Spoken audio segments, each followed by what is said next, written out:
Hello everyone. आज आम सप्तम श्रेणी रे थिबा जो विज्ञान बही रे से विज्ञान बही आज आम अष्टम अध्याय जहाँकि रही माटी मृत्तिका यार आज आम अभ्यास कार्यटी संपूर्ण भाव में अति सरल भाषा आम करवा। ताहले देख आज आम यही अष्टम अध्याय माटी बा मृत्तिका यार अभ्यास कार्य आम 1 नंबर ठारू आरंभ करके शेष नंबर पर्यंत आम अति सरल भाषा बुझा। ताहले प्रश्न नंबर 1 रे कौन दीजिए देखा।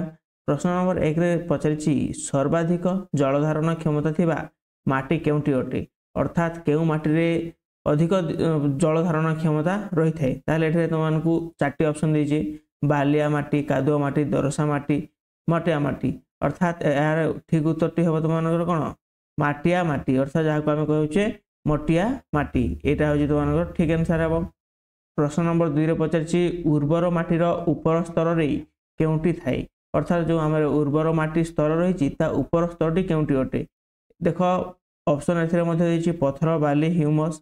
यार ठीक उत्तर हो तुम कौन ह्यूमस। ह्यूमस थाए उर्वर माटीर प्रथम स्तर, ताको आम कहवा कौन ह्यूमस। से आम प्रश्न नंबर 3 करवा। प्रश्न नंबर 3 रे देछि क स्तंभ सहित ख स्तंभर मिलन कर, अर्थात संयोग कर। ताहले देखो एटा क स्तंभ और ख स्तंभ देछि। क स्तंभ रे देछि प्रथम स्तर, द्वितीय स्तर, तृतीय स्तर, चतुर्थ स्तर। सेपरी ख स्तंभ यही प्रथम स्तर रे कौन थाए ताको आमे कौन करबा ना आमे गार टाणी संयोग करबा। ताहले देखो प्रथम स्तर रे कौन रही थाए अधिक ह्यूमस अधिक थाए, एटा को जीव। द्वितीय स्तर रे कौन थाए, द्वितीय स्तर रे थिबो लवण परिमाण बेसी थिबो। सेपरी तृतीय स्तर रे थिबो तुमानकर पत्थर गड़ी संख्या बेसी थिबो। सेपरी चतुर्थ स्तर रे कौन थिबो ना कठिन शिला थिबो। कौन कठिन शिला, यहाँ हो कौन तुमर कठिन शिला उत्तर। एठू तुम चाहिए देखिए लिखिपार। प्रश्न नंबर 3 से आम प्रश्न नंबर 4 को जीवा। प्रश्न नंबर 4 रे माटी किपरि सृष्टि हुए ताहा वर्णना कर कही।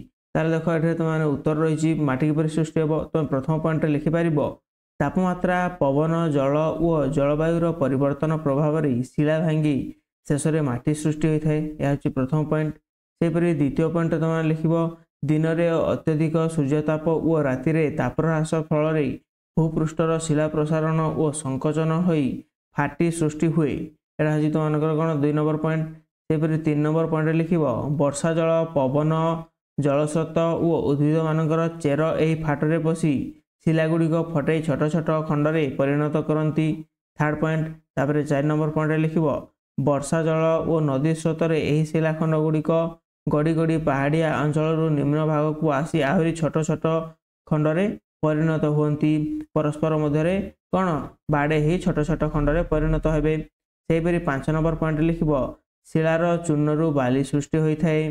सेपरी 5 नंबर 6 नंबर पॉइंट तुम लिख अत्यंत छोट छोट कणिका गुड़िक पानी सह मिसी कादुओ सृष्टि करेपरी तुम 7 नंबर पॉइंट रहिबो बाली, कादुओ, जैव पदार्थ और शिलारे थिबा लवण मिसी माटी सृष्टि होता है। से तुमने 8 पॉइंट लिखिपार कौन ना पृथ्वी पृष्ठ रे 1 सेंटीमीटर बहल मृत्तिका सृष्टि पाई प्रकृति को हजार हजार वर्ष समय लगी थाए। यह हूँ तुम 8 नंबर पॉइंट। ये भाव में तुमने एठारू वीडियो को पॉज करके तुमने लिखिपार। नचेत मुझे तुम गोटे इंपोर्टाट कथा कहबी, जो मैंने यही पीडीएफ टी डाउनलोड करने चाहूच ताले यही वीडियो डिस्क्रिप्शन में मुझे लिंक दे देछि, टेलीग्राम लिंक देछि, व्हाट्सएप ग्रुप लिंक देछि एवं आमर वेबसाइट रो लिंक मध्य देछि। तो मैंने सेठारु जाई तो मैंने यही पीडीएफ टी डाउनलोड करि परिबो। बुझला नहीं, यही पीडीएफ टी डाउनलोड करी तुम मैंने निजे ठीक भाव में निर्भुल भाव में तुमने कौन कर परिबो तुमने लिखि परिबो। सेपरि आमे 5 नंबर प्रश्न 5 नंबर को जीवा।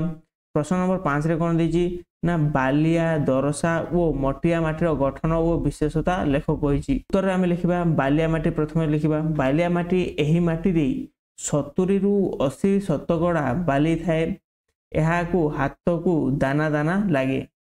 तापर देखा यार जलधारण क्षमता कम थी कम जल आवश्यक होता फसल गुड़िक हुए, जहाँकि चीना बादाम, कंदमूल, आलू, मुग, बिरी, सूर्यमुखी आदि फल भल हुए। बुझल नहीं। सेपरी आम जो 2 नंबर को आसवा मटिया माटी।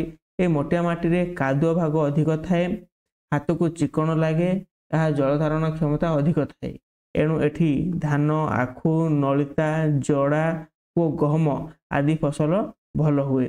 सेपरी आम 3 नंबर पॉइंट लिखा दरसा माटी सॉरी तीन नंबर पॉइंट लिखा दोआसा माटी जहाँकि रही तुमर कौन ना ए बाली और कादुओ भाग समान थाए ए ह्यूमस यथेष्ट परिमाण में रही थाए यार जलधारण क्षमता बालिया माटी ठारू अधिक और मोटिया माटी ठारू कम थाए यह हाथ को अल्प चिकण और खदड़िया लगे ए प्रकार माटी पनीपरिया और फूल चाष भल होता है यहाँ आम लिखिपर प्रश्न नंबर 5 तापर देख आम प्रश्न नंबर 6 को जीवा प्रश्न नंबर 6 रे आम मानू कही माटीर परिचित्रण करी स्तर गुड़ी को दर्शाओ कही आम माटी केते प्रकार ना केते प्रकार स्तर रही 4 प्रकार स्तर रही प्रथम स्तर द्वितीय स्तर तृतीय स्तर एवं चतुर्थ स्तर बुझला ना ये 4टी स्तर को आम गोटे गोटे बुझा देख प्रथम स्तर रही तुम कौन ह्यूमस रे परिपूर्ण नरम और छिद्रयुक्त अटे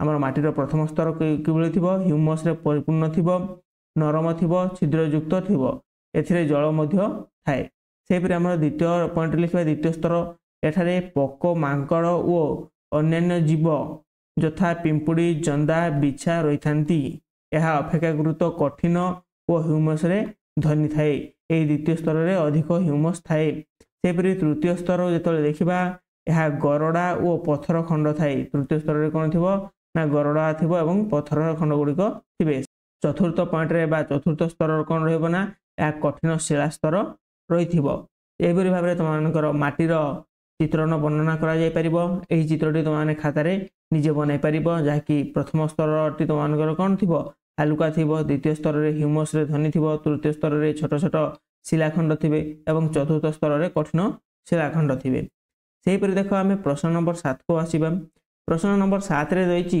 मृत्तिका अवक्षयर 4टी कुपरिणाम लेख कही आमर मृत्तिका जो क्षय होची तार आम 4टी कुपरिणाम लिखा देख प्रथम रे लिखा माटीर उर्वरता कमी जाए केतेबेले मृत्तिका ह्यूमस और पोषक उपादान ह्रास पाई फसल भल हुए नहीं द्वितीय पॉइंट लिखा चाषयोग्य जमी कमी जाए माटी धोई हो गले बा उड़ी जाई जमी आउ चाषयोग्य रहे नहीं तृतीय पॉइंट लिखा नदी और जलाशय पूरी जाए माटी जलस्रोत सह जाई नदी और जलाशय जमी जाए फल बन्या हुए सेपरि 4 नंबर पॉइंट लिखा परिवेश असंतुलित हो जाए उद्भिद विनाश प्राणी बासस्थान ह्रास और जलवायु परिवर्तन घटी थाए सेपरि आम 7 नंबर पर 8 नंबर को आसीबा 8 नंबर रही मृत्तिका संरक्षण किपरि करा जाय परिबो लेख कहि आम माटी को किपरि बंचाई परिबा तार आम गोटे कौन गोटे टिप्पणी लिखा ताल देख उत्तर लिखा मृत्तिका को स्थानांतरित होबारु बंचई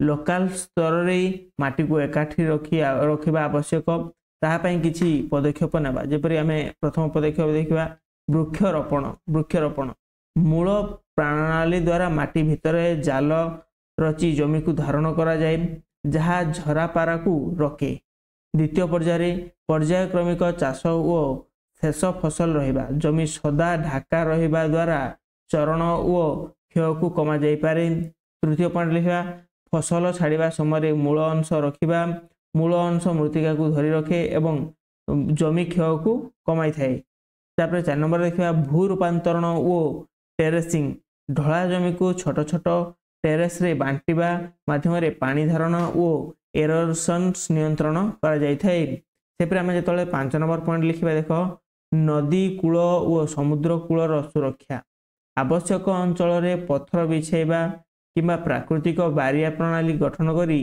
धोई जावाकू रखा जाए सेपरि 6 नंबर पॉइंट लिखा फ्रेंच नाली और सोपान प्रणाली पहाड़ी अंचल रे पानी अनुष्ठान को नियंत्रण करी भूक्षय रखा जाए एभली भाव आम ताकू रखिपारिबा आम दीर्घ समय जाए आम जमी को कौन माटी को आम ठीक भाव संरक्षण भाव रखिपारिबा ठीक अच्छे से आम प्रश्न नंबर 9 को देख आसवा प्रश्न नंबर 9 रे कौन देख इटा व्यवहार करी घर तैयारी करने द्वारा आमर परोक्ष किपरि क्षति होची लेख कहूँ आम जो घरटे बनाचु से इटा व्यवहार करुचु से इटा व्यवहार कले आमर कौन क्षय होची देख इटा तैयारी माटी खोलिबा द्वारा मृत्तिका अवक्षय घटुची प्रथम कथा द्वितीय रही भाटी रे कंचा इटा पड़े धुआं और धूली वायुमंडल को दूषित करे द्वितीय पॉइंट सेपरि तृतीय पॉइंट रे रही इटा पड़िबा पई बहु गछ काटिबा को पड़े जहाँ जंगल ह्रासर कारण हुए सेपरि आमर चतुर्थ पॉइंट रही गछ काटिबा फल मृत्तिका क्षय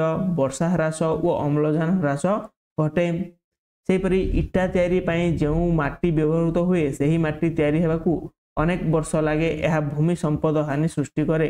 यह हूँ आमर 3 नंबर पॉइंट बुझला ना। इटा जदि आम इटार जदि घर करुचे ताहले एतिकी सब आमको क्षति सहिबाकू पड़िबो।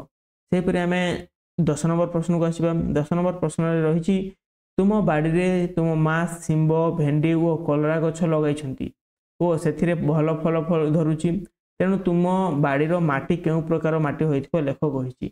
जो तुम बारियाड़े तुम बारीपटे कौन सी गछ लग जाए और से भल फसल बा भल फल हुए ताहले सेटाको आमे की प्रकार माटी कहबा। दरसा माटी पनीपरिबा चाष पई विशेष उपयोगी अटे। केउ माटी दरसा माटी चाष योगी पई पनीपरिबा चाष पई ठीक अटे कारण एही माटी रे ह्यूमस रो परिमाण अधिक थाए एवं बाली और कादुओ प्राय समान अनुसार मिसी थाए। एणु एथिरो स्पष्ट जे तुम बाड़ीर माटी दरसा माटी अटे। यदि तुम बाड़ी पट माटी जदि दरसा माटी अच्छे ताहले सेठारे कोन हबो ना भल भाबरे तुमरो पनीपरिबा चाष होई परिबो। ताहले थिरा देखो पिला माने यह तुमरो माटी ए माटीर अभ्यास कार्य आमे कंप्लीट करले। एठारे तुम माने एठारो तुम वीडियो को पॉज करके सब किछि लिखि परिबो एवं तुमनकर जदि कोनोसी भी डाउट रहउची कोनोसी क्वेश्चन जानि परना ताहले मते ए वीडियो रो तुम कमेंट सेक्शन रे तुम माने मते पचारि परिबो। ता सहित तुम मानक आउट कथा कहूची एई पीडीएफ टी तुम माने पाइबा पई हमरो टेलीग्राम चैनल किंबा व्हाट्सएप चैनल तुम सेठारु जे तुम माने डाउनलोड करि परिबो एई पीडीएफ टी को। एवं जदि तुम मानक आउ कोनोसी सहायता जदि तुम मानक दरकार अछि मो सहित कांटेक्ट करबा पई अछि ताहले एई वीडियो रो डिस्क्रिप्शन रे तुम मानक हमरो लिंक देइछि जाकि कन्न पाठशाला ए कन्न पाठशाला को जाई तुम माने सेठु कोन करि परिबो हम सह जोगाजोग करि परिबो बुझला नै। एवं आ गोटे शेषर कहि रखुछि ए वीडियोटी जदि तुम मानक भल लागिछि वीडियोटी को लाइक करनेबो एवं चैनल को सब्सक्राइब कर देबो। ता सहित तुम सांग साथी मानक निश्चय शेयर करनेबो।